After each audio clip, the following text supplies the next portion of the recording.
Hello and welcome to Flixplained, the channel where we take your favorite flicks and series and break them down to ensure you don't miss a single detail. I can outfit the entire crew. Wow.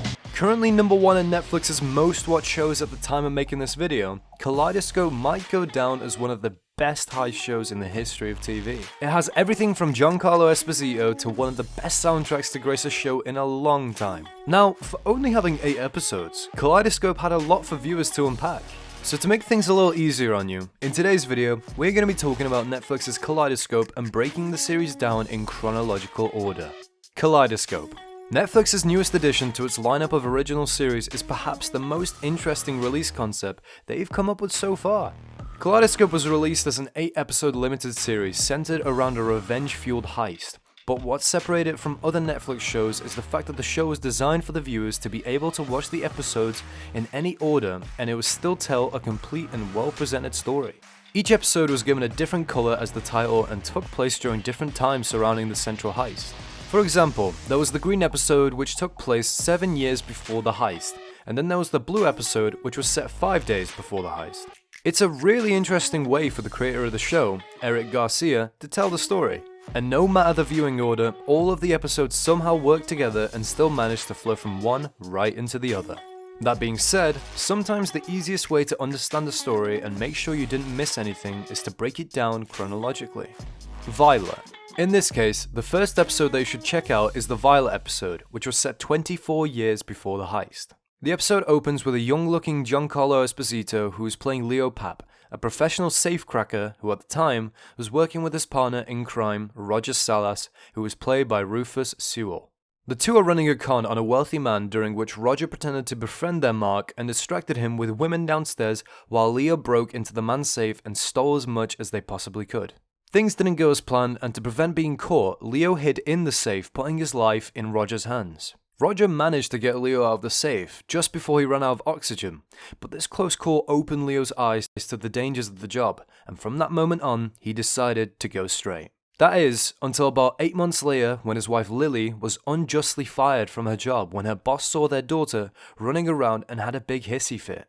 He then made some racial insinuations and when things got heated, decided to fire Lily. To get back at her old bosses, without letting his wife know, Leo decided to partner back up with Roger and steal from Lily's old job, which was holding a jewelry auction at the time. But during the robbery, things ended up going south again, and after Roger started a fire to allow him and Leo to escape, the two had to make a quick getaway.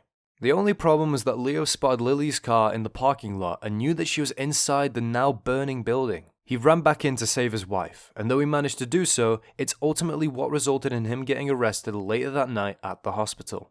Meanwhile, Roger Salas was in the wind after leaving them both to die in the fire. The episode ended with Leo being arrested as his daughter Hannah walked toward his fence, Ava, who was now going to be taking care of her.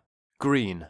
The next episode to watch, if we're talking about chronological order, would be the Green episode. Set 17 years after the Violet episode and 7 years before the heist, Green opens up by introducing viewers to Leo's cellmate, Stan. Played by Peter Mark Kendall, Stan Loomis was a smuggler who, after getting sent to prison, began working with Leo to run a small smuggling operation within the prison. At the beginning of the episode, we saw that Stan was feeling some tension from the Peckerwoods, a white gang in the prison, who were upset with him for selling a phone to one of the black prisoners. The Peckerwoods go to attack Stan in the kitchen, but Leo quickly shuts that down. Honestly, Leo was looking solid for having been in the prison for 17 years, but bad news came knocking when a diagnosis from the medical ward told the old safecracker that he had Parkinson's. After learning that his quality of life and life in general was about to get even worse, he decided to hatch a plan to escape prison with the help of his cellmate. Stan wasn't on board with the plan at first, considering he only had 6 months left on his sentence. But after seeing his girlfriend with another man, he decided that he needed to get out now, or he was going to lose everything. Stan and Leo planned their escape using the car belonging to the prison doctor and a bunch of shrooms to make a distraction. It almost worked too. The only snag came when Leo couldn't open the door to the parking lot right away. And in order to give his cellmate more time, Stan gave himself up to a guard claiming to be lost. Meanwhile, Leo managed to escape and immediately made a break for Ava's house where he informed her of his Parkinson's. The episode ended with Leo declaring that he was going to focus on taking everything from Roger Salas, who was now working closely with his daughter Hannah, and then burning a body that he had changed the dental records for so that the police and the FBI would assume that he was dead. Yellow. The next episode that you should watch to see Kaleidoscope in timeline order would have to be Yellow, which is set just 6 weeks before the central heist.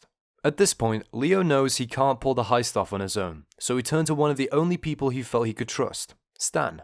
Stan at first wanted nothing to do with the heist and claimed to have gone clean.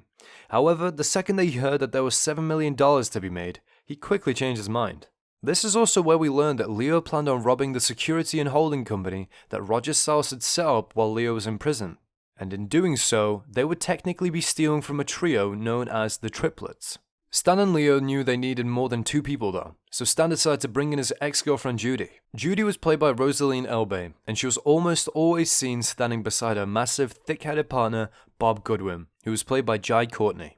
Bob agrees to be the safecracker on the heist since Leo can't do it anymore, considering his diagnosis, and Judy jumped on board as the creative mastermind. Shortly after that, we were introduced to the wheelman, R.J. Acosta, who was played by Jordan Mendoza. But the group knew they still needed funds to fuel the upcoming heist, so they decided to run a small smash and grab job on Diamond Way, a jewelry district with heavy security. Bob ended up getting shot in the hand as he was being greedy during the robbery, but lucky for him, Judy saved his life. Meanwhile, over at Salas' security business, SLS, Leo's daughter Hannah outed one of her co-workers and a man who worked for Roger for more than 8 years as a mole, for which the man ended up being fired. However, at the end of the episode, it is revealed that Hannah was actually the mole all along. Orange. The next episode, Orange, took place 3 weeks before the big heist, and began by following Agent Nazan Abbasi of the FBI, who was portrayed by Neosha Noor. Abbasi was a former addict but has been clean long enough for her to be reinstated into the FBI. Abbasi has been on top of the heist since she began wondering if the Diamond Way smash and grab was only the setup for something much bigger. Meanwhile, Ava left Leo's house to go and fence the stolen diamonds and ran into Bob, who was waiting for her and insisted on joining her during the sale. Bob almost cost Ava the sale by being his typical thick-headed self and claiming that he could get more than what was offered. Thankfully, Ava saved the deal and managed to get $400,000 for the diamonds, which is more than what the crew needed for the main heist. Leo then began handing out tasks to everyone on the team, and Ava ended up being called into the FBI. Following her brief interrogation, which she handled like a true boss, she noticed Agent Nazan, whom she had run-ins with in the past. We then saw Bob, Judy, and Stan talking at a bar, which quickly turned into a fight when Bob decided to hit Stan. Stan broke a bottle and was ready to kill Bob, but Judy stepped in and ushered Bob into the street where the two then fought very loudly about the heist. Little did they know though, Agent Nazan was listening in. And right after screwing over the others involved in the heist by talking about it so publicly, the two ended up screwing each other in the back of their car in broad daylight. As time went on, Agent Nazan decided to follow Ava around, but being a smooth criminal, Ava was onto her FBI tail. She led Nazan through a drug den and managed to slip a little something on her in the process before making her escape. This caused Nazan to get into a lot of trouble once she was caught with drugs on her person, and she was even on the verge of losing custody of her son. She then lashed out by making a call to ICE and threatening to get Ava's grandmother taken away. The episode ended with Ava, who had just told Leo that she was going to bow out of the heist due to the heat on her, now being in a position where she felt forced to flip and become a mole for the FBI, which saw her demanding that Leo allow Ava to return to the crew. Blue. In the Blue episode, we find ourselves just 5 days before the heist, in which Leo breaks down the 7 steps or jobs that they needed to pull off to ensure the heist was a success. The 7 jobs mainly revolved around helping the crew get through a 3-part security system, the most difficult of which was going to be a temperature sensor that would set off an alarm if the room ever raised a single degree due to body heat. But after explaining that Leo had implemented a backdoor into their system that could bypass the temperature sensor, the crew finished prepping for the heist. At the garage, Bob and Stan began fighting about Judy once again. Only this time, it ended with Bob and Judy having a conversation among themselves about double-crossing the team and taking all of the loot for themselves. Meanwhile, Roger had been getting blackmailed by his former employee who he fired in the Yellow episode. And as Roger was trying to uncover the identity of his blackmailer, he ended up discovering the backdoor that Leo had placed, blamed it on the blackmailer, and then removed it. This shook Roger up, and he ended up hiring an assassin to take care of his former employee. But while all of this was going on, Leo took the opportunity to get himself close to Roger. And I mean, literally. Leo sat and waited in the SLS steam room, and once Roger came into the room, the two began having a brief conversation about the weather without Roger even realizing that he was talking to his former partner in crime.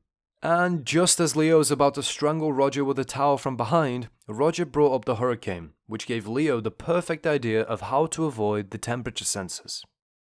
White. In the White episode, it was time for Leo and his crew to find out if all of their hard work was going to pay off or not. The episode opened where Blue left off, in the midst of the hurricane with Leo and his crew about to pull off the heist of the century.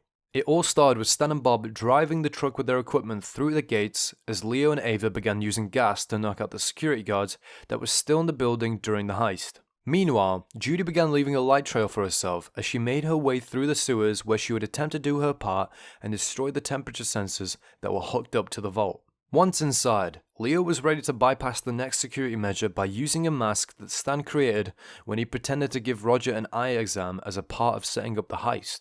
The team used bees to disrupt the motion sensors, which allows Leo to walk right up and use the mask to mimic Roger's face, at least to the scanner. But to us, it just looked like an awesome mask that we will surely be seeing a lot of next Halloween. The next step of the plan was to flood the vault as Bob and Stan got to work cracking the safes. Now, while all of this was going on, Ava had still been in contact with Agent Nazan, and once the plan was in motion, she began reaching out. Ava told Nazan to look at the 59th floor of the SLS building, where they had staged fake gunshots to go off in order to prompt a response from the FBI agents who thought she was a mole. After storming SLS and heading to the 59th floor, Nazan realized that she had been played and ended up destroying all of the electronics that Leo and Ava had set up prior. Once the electronics were destroyed, Roger was no longer blocked from seeing what was going on in his vault, and he quickly realized that he was being robbed. After cracking the safes and loading up all of the containers, Ava sent them all up in the elevator for RJ to receive and load into the back of their truck. Only, the bonds that they were stealing didn't make it to him unscathed. Instead, Leo's daughter Hannah stopped the shipment halfway and began replacing them with basic pieces of paper with just a few bonds scattered on top to make it look like the actual loot. Once it was all replaced, Hannah sent the fake shipment the rest of the way up. As the rest of the crew scrambled to get out of the vault, Stan didn't realize that his glasses had fallen off his head. There was no time to look for them though, as the water continued to pour in around them. Bob was the first to leave as Leo and Stan tried to crack the final vault, but that proved pointless as there was a second locked door behind the first one. Stan, Ava, and Leo decided to make a break for the exit, though Leo ended up turning back for the last vault. He wasn't gonna let his moment of revenge slip away. Meanwhile, on the surface, RJ had loaded up the truck with what he thought were the bonds, only to have Bob come out and assault him. RJ pulled a gun out and got a single shot off on Bob, only to be shot and killed by Judy. The two proceeded to hide his body, but Stan ended up walking out and witnessing it. Bob responded by shooting at Stan, who ended up being able to run away. But Bob wasn't going to let him go and decided to chase after him. Judy, at that moment, was feeling remorse for shooting RJ, who she had grown close to, and was likely tired of Bob's anger issues. So she too went chasing after them, and when she got the chance, Judy snuck up on her partner from behind and began choking him out. Back in the parking lot, Ava saw that the truck was there, but none of her team was with it, so she decided to take off with it. But as she approached the exit with the truck, Agent Nazan stood in her way and demanded that she stop. Ava didn't listen, and as she put the pedal to the metal, she ended up catching a bullet in her shoulder. As she continued to drive away, she saw Bob laying in the road and chose to leave him there, thinking that he was dead. But that was when the show revealed that Bob was still alive. He couldn't breathe due to his throat injury, and he ended up using a pen to perform a self-tracheotomy. Before the episode ended, Leo ran into his daughter, who informed him that she stole all of the bonds and returned them to the triplets so that they wouldn't hunt Leo down. After finding this out, Leo knew he needed to take revenge a step further. He made his way back into the water-filled vault and broke into the one that he and Stan couldn't unlock. He then placed the counterfeit jewel in the vault. The camera focused on Leo's face underwater as the episode came to a close. Red. The Red episode started off hot and began right after the heist. The episode opened with Leo driving a boat with Ava, Judy, and Stan riding off to an unknown destination. It's a somber moment before the episode cuts back to moments after the heist and showed Leo barely making it out of the vault with his life. Leo returned to the garage and began collecting his things to meet the crew at the lake in 3 days because he assumed things had gone south, which they clearly had. Judy showed up and accused Leo and Ava of double-crossing them, but before the two can really hash it out, Stan ended up getting dropped off by a Lyft driver. The three continued to argue over who screwed who, and Stan made sure to let Judy know that he was upset that she killed RJ. I mean, that was cold as can be.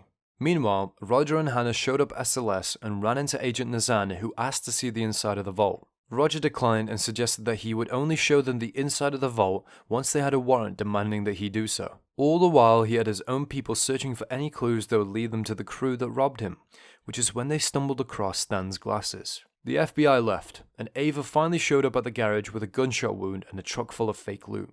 It wasn't long before Stan and Judy realized that the containers with the bonds were actually just full of paper with a few bonds on top to make them look like they were actually full. And before they could even argue about it, Roger's hit team came into the room and began firing. Leo slipped into the back room, but he and Judy used that as a trap to take out the 4 hitmen. Leo, Stan, Judy, and Ava then leave the garage with a few bonds that they could get, and they all made their way onto the boat that we saw at the beginning of the episode. The red episode ended with the FBI showing up at SLS with a warrant and discovering the counterfeit necklace that Leo left in Roger's personal safe, linking him to the robbery that Leo got busted on over 20 years prior. Pink. To wrap up the entire miniseries, we got the Pink episode, which picked up about 6 months following the events of the heist. The episode opened by revealing that Bob had managed to survive, though now he mainly had to talk through a text-to-talk app on his phone. The free version, I might add. Bob met Roger during a prison visitation meeting where he let the inmate know that he was a part of the crew that robbed him.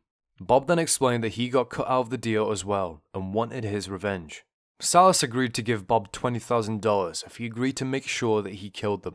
The episode then cut to Stan and Judy, who had rekindled their relationship and were running scams together to continue to fund their lifestyle. But they need help from Leo to get money and new IDs, which is when the episode revealed that Leo's health had quickly deteriorated over the past 6 months, and he could hardly function on his own. Hannah reached out to her father to let him know that she has a child, to which he was happily surprised to read about in a letter that she sent to him. Meanwhile, Bob had been busy with his 2 goons hunting down the remainder of his crew. He ended up finding out where Ava and Leo had been hiding and showed up at their house ready to kill. Ava managed to take out one of his hired guns, but it wasn't long before she and Leo were apprehended. Bob demanded that Leo call Stan and set up a meeting so he could finally kill the man who had been fighting with him throughout the entire series. Leo called someone and set up a meeting at the Crab Shack, which is the creator of the show's way of trying to make the audience believe that he was selling out his old cellmate. But it turned out that Leo was actually on the phone with Nazan from the FBI and set Bob up to be arrested. Bob wasn't ready to go down without a fight though, and got into a shootout with the federal agents that resulted in him lying in the sand, envisioning the pink beaches that he dreamed about before succumbing to his injuries. Judy overheard Bob pulling up to the Crab Shack, and she walked away from Stan to check it out, only to find Bob's car abandoned with the money inside of it. She opened the door, took the money, and then stared off into the sunset, which seemed like her deciding to leave Stan and go off on her own with the money that she found. Meanwhile, back at Ava and Leo's house, the 3 tried to escape, which resulted in Ava and her mother being killed, and Leo was forced to stab Bob's last surviving goon as if he was still in prison.